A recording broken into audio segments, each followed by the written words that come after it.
Je termine Rabotai, étant donné que ce soir, aujourd'hui, c'était la Iloula de Rabbeinu Yosef Haïm, le Ben Ishraï de Bagdad, à Shalom. Donc, j'ai pensé à une idée qu'on pourrait raconter sur ce tzaddik, un enseignement pour nous, pour notre vie de tous les jours. La Parashat Hashavua, Parashat Kitavo, il est écrit qu'un homme doit apporter les bikurim. Il doit apporter les prémices de sa récolte, de ses champs, de ses fruits au Beth Amikdash et de remercier Hachem. C'est une mitzvah que sa profondeur est de faire Akarat Tov, d'apprendre à dire merci. Et là, Hachem nous dit que si on fera, on va agir de cette manière, Kadosh Baruch Hu, il nous promet quelque chose. Vesamarta bechol hatov. Et tu seras joyeux et content de tout le bien qu'Hachem va te proposer. Dis le Rachaim Akadosh, c'est quoi le bien qu'Hachem a à me proposer? Et là, il y a une chanson très très célèbre qui sort de l'explication du Rachaim Akadosh. Vous connaissez la chanson Mayu bnei Adam margishim. C'est quoi cette chanson? C'est des mots du Rachaim Akadosh. Il dit le Rachaim Akadosh, c'est quoi Vesamarta bechol hatov? Tov, c'est la Torah.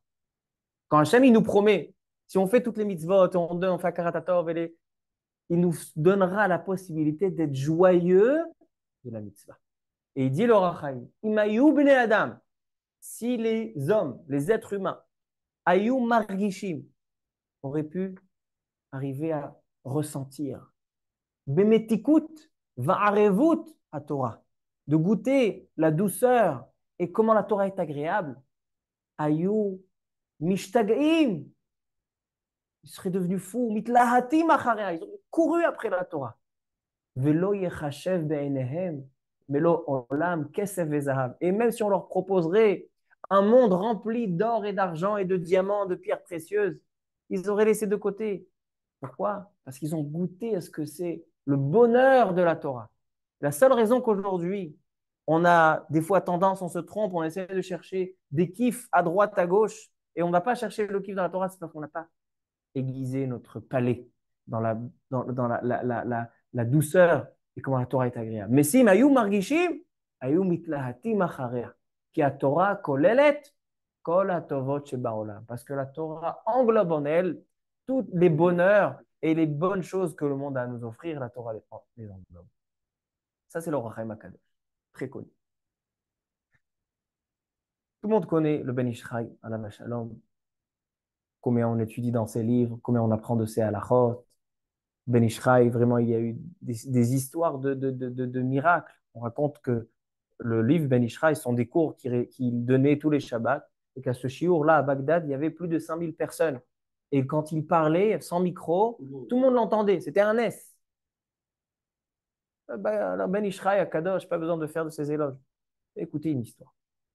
Ces dernières années, dernière génération, il y a eu aussi un grand de la génération, le Rav Ovadia Yosef, alav shalom. Que le Rav Ovadia Yosef a remis en question beaucoup d'halachot du Ben Ishraï. Pourquoi? Parce que le Ben Ishraï a été attiré, donc il était entre le Shulchan Aruch et aussi les Mekoubalim. Donc certaines choses, il va comme le Shulchan Aruch et certaines choses, il va comme les Mekoubalim. Et Rav Ovadia Yosef, quand il est venu, il a dit en Eretz Israël, étant donné que le Shulchan Aruch, le Bet Yosef, c'est le Mara de Atra, c'est le Rav de l'endroit, Rav Bet Yosef, le Shulchan Aruch, et dans tout le monde, on a accepté ces psakim, donc il faut revenir. Et donc il était cholek, parce que lui aussi, il était d'Irak, de Bagdad. Et donc, Rav Yosef, il avait reçu des tomates, et donc il ne voulait pas lui faire des shiurim, il le faisait taire, etc. Mais il a continué avec son chemin, et donc il allait comme le Shulchan Aruch. Donc certains, les Bavlim, donc les Irakiens, ils ont dit, Rav Yosef, comment il parle sur le Ben Ishraï, il va contre le Ben Ishraï, qu'est-ce que ça veut dire? Ben Ishraï, c'était un malach. Alors écoutez une histoire qui est écrite dans un des livres de Rav Yosef, dans le livre sur les lois de Tahara, Tahara Tabaït, dans la préface de ce livre. Écoutez l'histoire. C'est pas du tout commun, cette histoire, vous allez voir. Il dit Rav Yosef, Maase bi. Dans l'Agdama, je vais vous raconter une histoire. Ine ani lomed bebet midrashi. Il étudiait dans sa salle d'études. Donc, il avait une chambre entourée de livres. Et il est tombé sur les livres et il s'est endormi. Veine ani holem bahalomi. Et voilà que j'ai un rêve. Veba Rabbeinu Yosef Chaim mi Bagdad. Je vous rappelle, c'est Rav Yosef, hein. Pas du tout un rave mystique, ni kabbalistique. concret de chez concret, il n'y a pas plus concret. Et il raconte ce rêve. Vehine Rabbi Yosef Chaim Bagdad, qui rentre dans la salle et qui ouvre devant lui mon livre Shut Yabia Omer. Et il me demande, qu'est-ce qu'il y a, Rabbi Ovadia? Qu'est-ce qui se passe? Pourquoi tu n'es pas bien en ce moment? Alors Rabbi Yosef, il lui répond dans le rêve, il lui dit dernièrement, je me suis dit que je suis un petit peu trop à l'extérieur de ma maison, je donne un petit peu trop de shiuri, et ça vient sur le compte de l'écriture de mes livres. Et j'écris des livres pour les générations à venir. Je sais qu'après 120 ans, les gens étudieront dans mes livres comme on voit aujourd'hui. Tout le monde étudie dans les livres de Rabbi Yosef, dans tous les domaines, que ce soit aussi des gens pshutim et des dayanim. Tout le monde étudie dans les Sfarim de Rabbi Yosef sans aucun. Quelqu'un qui n'étudie pas, c'est qu'il lui manque quelque chose dans la Sugia. Il dit, moi je pense que le Zikouy Arabim donc, sera beaucoup plus bénéfique que je m'assoie à écrire des Sfarim plutôt que d'aller donner des shiurim dans les Shkunat Aboucharim à 10, 20, 30 ou 40 personnes. Donc je ne sais pas quoi faire. Il dit le Ben Ishraï, Lecha, Yedidi, שזיכוי הרבים שלך יפה מאוד בשמיים ועושה נחת רוח. Ils sont très contents de ton zikoui הרבים. ומזה אל תנח ידך. Et des shiurim et de l'écriture des livres, ne baisse pas les mains. Et donc il a renforcé et il a remercié et il a félicité et comme ça, Rav Yosef, il a continué dans son chemin sans avoir de problème. Pourquoi je raconte cette histoire? D'abord pour voir que Rav Yosef, quand il était cholag sur le Ben Ishraï, c'était mitoch ahavat Torah.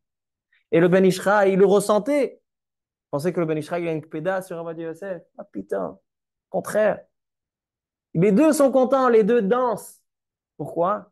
Parce que les deux ont goûté à ce que c'est la douceur de la Torah. Ce qu'il dit l'Or HaChaim HaKadosh. Imayou bnei Adam argishim. Les gens aujourd'hui, ils pensent que la Torah, c'est quelque chose de technique. Des halachot, oui. On a droit, on n'a pas droit. Viens, on étudie, on vérifie, on va pas. Non! La Torah, c'est le plus grand bonheur qu'on peut s'offrir. C'est de s'asseoir et d'étudier un daf de Gemara. D'étudier une halacha. Et ça, ces tzadikim, là, ils l'ont ressenti. Et donc, quand ils avaient une marloquette, pas une marloquette, ouais, toi tu dis comme ça, moi je dis comme ça. Non! Par où on peut manger le gâteau et de le savourer de manière supplémentaire. Ah, il dit de là, ce côté, ah, ici, ce côté. Ah, viens, viens, je te fais goûter, viens, je te fais goûter. C'est comme ça, les Talmidei Chachamim. Alors, Yehi Ratzon chez Nizke Bezrat Hashem, de comprendre et déguiser notre palais, à goûter mieux la Torah, à danser à chaque fois, profiter de chaque enseignement de Torah. Pas seulement pour apprendre dans la vie, pour évoluer, c'est une chose, mais pour ressentir ce que nous dit la Torah. Vesamarta bechol atov. C'est quoi Kol Atov qui a Torah kolelet Kol Atovot sheba. La Torah englobe en elle tous les bonheurs et toutes les bonnes choses de ce monde. Baruch Adonai le'olam. Amen ve'amen. Ezchut ben Ishchai tagen ba'adenu be'ezrat Hashem. Amen ve'amen.